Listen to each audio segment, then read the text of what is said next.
que me han invitado a este seminario, que es muy interesante. Y yo me dedico desde hace 25 años al mundo de la consultoría, sobre todo consultoría de marketing.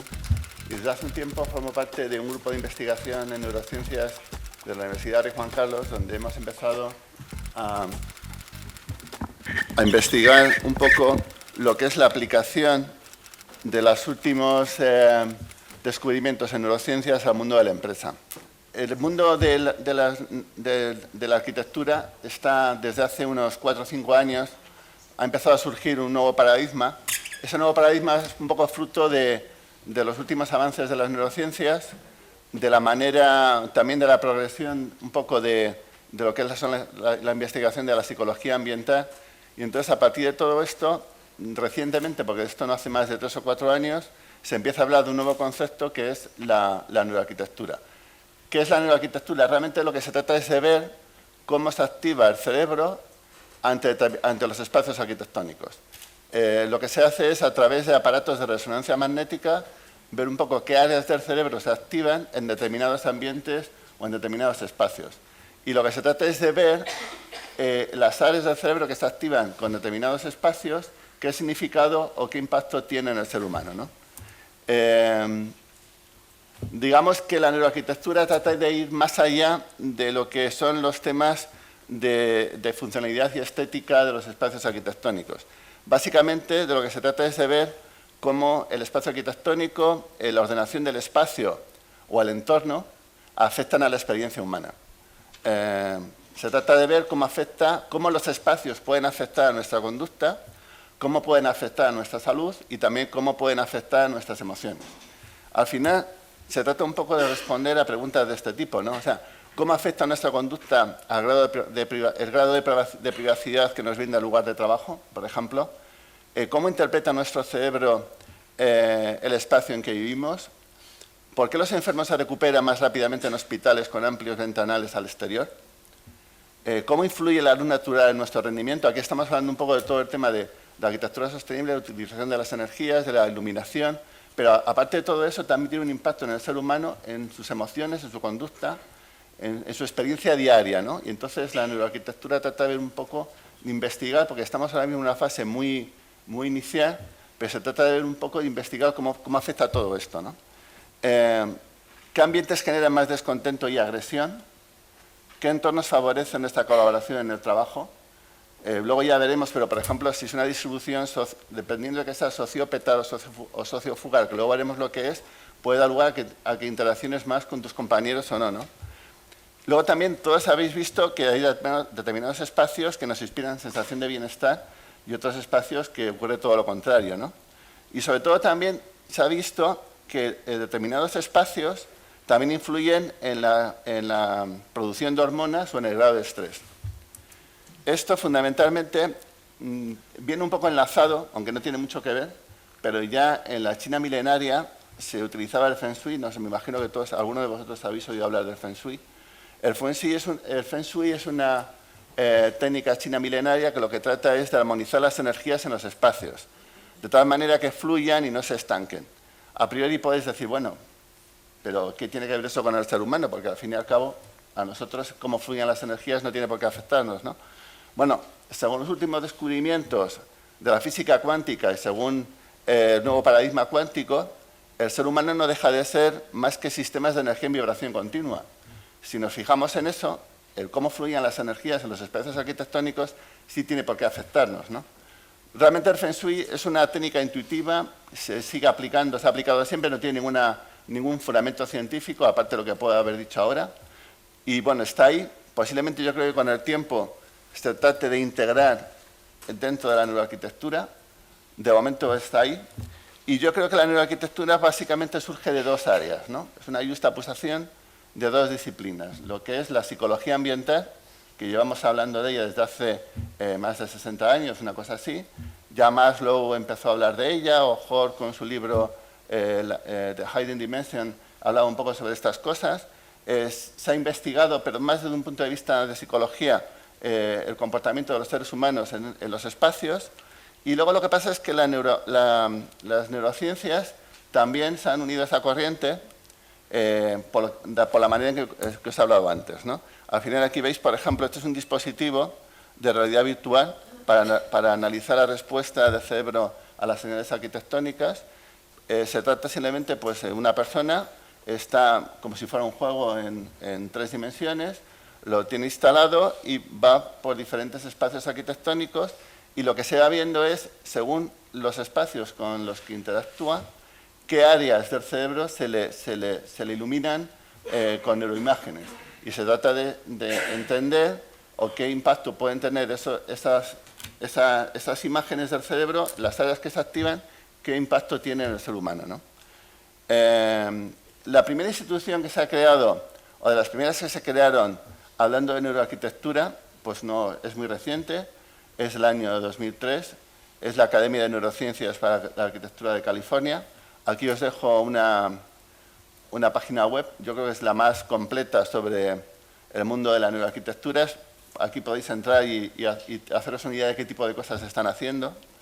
Y bueno, básicamente, digamos que este es el planteamiento de qué es lo que pretende la neuroarquitectura y de dónde surge, ¿no? Aquí hay un modelo, porque al final, todo esto está muy bien, pero al final, ¿cómo puedo utilizarlo, no? Al final de lo que se trata es de que tú haces un diseño de un espacio arquitectónico, haces un diseño de un entorno en el que nos movemos y no sabes, y por supuesto lo analizas desde el punto de vista de la funcionalidad y de la estética, ¿no? Evidentemente lo que se trata es de ver cómo el ser humano percibe ese diseño. Ese diseño lo percibimos en base a lo que os he comentado antes, por el impacto que puede tener nuestras áreas del cerebro, que tienen impacto sobre todo en las emociones y en la generación de neurotransmisores y hormonas. Y luego también hay otro aspecto muy importante que son nuestras creencias. Digamos que tú, en la percepción del diseño, hay una serie de creencias personales que ya vienen de alguna manera establecidas en el ser humano. Se ha estudiado que prácticamente los 3 o 4 primeros años de vida quedan grabadas nuestra percepción, nuestras creencias fundamentales con las que vamos a basarnos. No sé si habéis leído un libro de Mario Alonso Puig muy bueno, en donde él dice que el ser humano no actúa en base a sus fortalezas, habilidades y conocimientos, sino en base a la percepción, en base a sus creencias. O sea, nosotros cuando actuamos no estamos actuando ante una situación en base a todos los conocimientos que tenemos, no actúas de manera racional. Se ha descubierto que el ser humano actúa más con el metaconsciente. Eso significa que en la percepción del diseño las creencias que tengamos nosotros sobre lo que es bueno y lo que es malo, pues nos va a limitar un poco cómo lo aceptemos, ¿no? O sea, está por un lado el tema de lo que me ha hablado de esas creencias, están esas preferencias individuales, también están las creencias, digamos, sociales o culturales. Luego os explicaré un ejemplo muy concreto de cómo el color puede afectar la percepción de la resistencia del cemento. Y son creencias ya de grupos o culturales. Digamos que todo esto influye en cómo percibas el diseño. Tú dentro del espacio, como resultado de esa percepción del diseño, puede pasar dos cosas: que tú percibas el diseño, pues digamos, como satisfactorio. En ese caso, pues digamos que hay congruencia con la habitabilidad en el espacio, se produce una situación de homeostasis. O puede ocurrir que esa percepción del diseño te cree algún tipo de estado emocional inadecuado, ¿no? O sea, te puede generar, se ha comprobado que te puede generar un estado de sobrecarga emocional, de estrés, de reactancia, de excitabilidad, ¿no? Entonces, bueno, ante esa situación, digamos que tratamos de establecer estrategias cognitivas que nos permitan adaptarnos, ¿no? Básicamente, hay ese tipo de estrategias, por citaros alguna, puede ser el tema de la estrategia de reducción de disonancia, que simplemente es que tú te convences a ti mismo de que eso es correcto, ¿no? Por ejemplo, por poneros un ejemplo de ese tipo de estrategia, es que si tú vives a una hora de tu trabajo todos los días, cuando se lo comentas a un compañero, puede decirte: es horroroso, ¿cómo puedes vivir todos los días una hora de tu trabajo? Y tú piensas, bueno, no sé, estás habituado a él, y como lo aceptas porque es lo cotidiano, no lo ves mal. De alguna manera te convences a ti mismo que esa situación no es mala, ¿no? Es un tema se llama reducción de disonancia. Luego hay otro tipo de estrategias cognitivas, como puede ser la de cambio de producto, que tú al final acabas pensando que es una cosa distinta. Bueno, al final de lo que se trata es de ver dentro de lo que es el diseño, que yo creo que es un poco la tendencia de lo que puede pasar en los próximos años, es decir, cuando tú acabas de hacer el diseño de un espacio arquitectónico, en algún momento te plantees cómo puede afectar a las personas que lo van a utilizar. Cómo les va a afectar teniendo en cuenta todo este tipo de variables, ¿no? Cuando se conozcan más y cuando de alguna manera todo este tipo de variables, me imagino que acabarán introducidas en las carreras universitarias, ¿no? Porque evidentemente tienes que conocer cómo puede impactar o cómo lo que hagas puede impactar en la persona que utiliza el espacio. Ahora vamos a ver algunos ejemplos digamos, de variables sobre las que actuar o cómo lo interpretamos en esas situaciones, ¿no? Por ejemplo, un tema muy interesante es que los neurocientíficos han descubierto que la amígdala está en el sistema límbico y está muy relacionada con digamos, con las sensaciones o sentimientos de miedo. Pues, por ejemplo, los diseños que tienen que ver más con temas puntiagudos o agudos, parece que excitan la amígdala. Entonces, el hecho de que excite la amígdala, aunque tú no seas consciente, te puede generar un estado de estrés sin saber por qué, ¿no? Entonces, bueno, por ejemplo, el saber exactamente cuál es el tipo de espacio en el que se crea eso, dependiendo para qué sea, te puede ayudar en el diseño, ¿no? A posteriori. Luego también se ha visto, por ejemplo, que aquellos que viven lejos de entornos con una elevada densidad social, el ejemplo que os ponía antes, ¿no? Por ejemplo, en este caso lo que sí es bueno es porque se ha visto que las personas que viven en entornos naturales o en entornos menos masificados sí que son más resistentes a la masificación. O sea, cuando llegan a la ciudad soportan mejor una sensación de sobremasificación. Luego también, por ejemplo, se ha comprobado que los techos altos estimulan el pensamiento creativo y reducen la percepción de masificación. Por ejemplo, las habitaciones rectangulares frente a las cuadradas también tienen un efecto de reducir el sentimiento de masificación. Digamos, algunas variables así, por ejemplo, sobre el diseño. El tema de las ventanas es muy importante. El papel de las ventanas se ha demostrado que tiene capacidad de proporcionar un escape psicológico, sobre todo en los espacios masificados o en lugares que son percibidos como agresivos. También se ha visto que los grandes ventanales con mucha luz favorecen la recuperación en los hospitales y también mejoran el rendimiento en los alumnos, ¿no? Incluso este efecto se ha visto que este efecto terapéutico se ha visto también, por ejemplo, cuando utilizas póster con vistas de paisajes en los lugares de trabajo. En cuanto a la iluminación, bueno, esto ya es un poco conocido por todos, que los bajos niveles de iluminación conducen a un mayor nivel de intimidad y basta para que se reduzca el volumen de iluminación para que parezca que también se reduzca el ruido de las conversaciones, ¿no? En temas de los colores os voy a contar para ilustrar un poco lo que son las creencias culturales y cómo puede afectar a la percepción o a la ingeniería, ¿no? Hace unos 10 años, en la década de los 90, trabajamos para una multinacional que estaba establecida en España sobre materiales de construcción, de cemento, y hacíamos un estudio de calidad de servicio. El estudio de calidad de servicio consideraba como 4 grandes dimensiones de variables. Las variables relacionadas con las características técnicas del cemento, variables relacionadas con la logística de abastecimiento, todo lo que es el apartado de atención al cliente y un poco el servicio de facturación y demás, ¿no?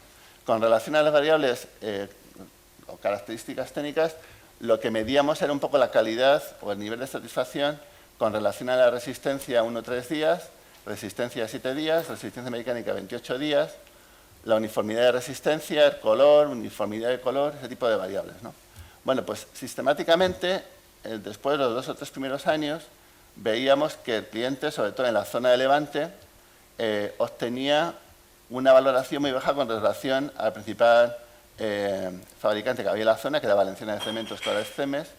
Y bueno, pues la verdad es que el director técnico decía, esto no puede ser, esto ya está mal hecho, porque en la resistencia mecánica todos cumplimos la norma y por lo tanto no pueden decir que nuestra resistencia es inferior a la de la competencia o de Valenciana.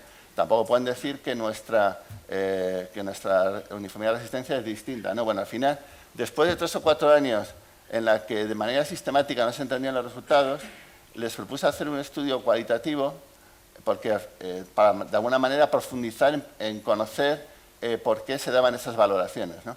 El estudio estaba segmentado en 3 grupos de clientes, que eran distribuidores, almacenistas, profesionales, arquitectos y demás profesionales del mundo de la construcción, y luego pequeñas empresas constructoras. Entonces, por ejemplo, cuando fuimos a hablar con los almacenistas, les preguntábamos sobre la valoración que hacía del cemento de nuestro cliente, y decía, bueno, yo ya sé que, hombre, de manera racional ya sé que el cemento no es peor, pero es que ahí cuando viene un cliente se lleva 2 sacos en vez de llevarse uno, porque como lo ve muy claro, piensa que tiene que utilizar más cemento. Entonces, resulta que el cemento de nuestro fabricante era más claro, y de manera tradicional el cemento de Valenciano de Cementos era oscuro. Y de alguna manera en la zona de Levante existía la creencia cultural de que el cemento oscuro era equivalente a mayor resistencia. Y el cemento claro, que era un operador nuevo, porque inicialmente no había competencia en la zona, pues lo asociaban a un color cuya resistencia pues era peor. Entonces al final, otra anécdota también que descubrimos es que, por ejemplo, en un constructor decía, bueno, es que yo si utilizo ese cemento en la obra, cuando viene mi cliente a ver un poco cómo va la obra, cuando ve que estoy utilizando un cemento claro, dice, echa más cemento, que es muy poco lo que estás utilizando. O sea que al final parece mentira, pero es un tema de creencia popular que no tiene nada que ver con la racionalidad y que incluso a nuestro cliente le planteó durante un tiempo hacer una inversión fuerte en la planta para cambiar el color del cemento. Bueno, al final, ante las creencias, puedes hacer 2 cosas. O las tomas en serio, compruebas si es verdad o no, como en este caso, o bien, digamos que haces una campaña de comunicación. Era más barato hacer una campaña de comunicación sobre que el color blanco del cemento no tenía ninguna influencia en la resistencia, que hacer una inversión fuerte en todo lo que es el proceso de producción para oscurecer el color del cemento, ¿no? Esto es un ejemplo claro, por ejemplo, de cómo las creencias tienes que tener en cuenta, influyen un poco en la percepción del diseño o de los materiales, ¿no? Luego también, con relación a los colores claros en general son percibidos como más espaciosos y transmiten también en las habitaciones donde se utiliza menor percepción de masificación que en idénticos espacios con colores oscuros. Y, bueno, sobre todo lo que os he comentado antes, un poco de conocer a fondo qué creencias hay asociadas a los colores, ¿no? Otro aspecto importante a tener en cuenta es el aspecto de privacidad dentro del espacio arquitectónico.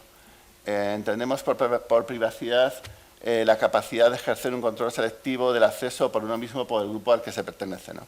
Entonces, el diseño debe tener en cuenta la capacidad que nos puede brindar, primero, pues para ejercer la opción de retirarnos o separarnos del resto de la gente, o bien también personalizar el espacio con información sobre nosotros mismos.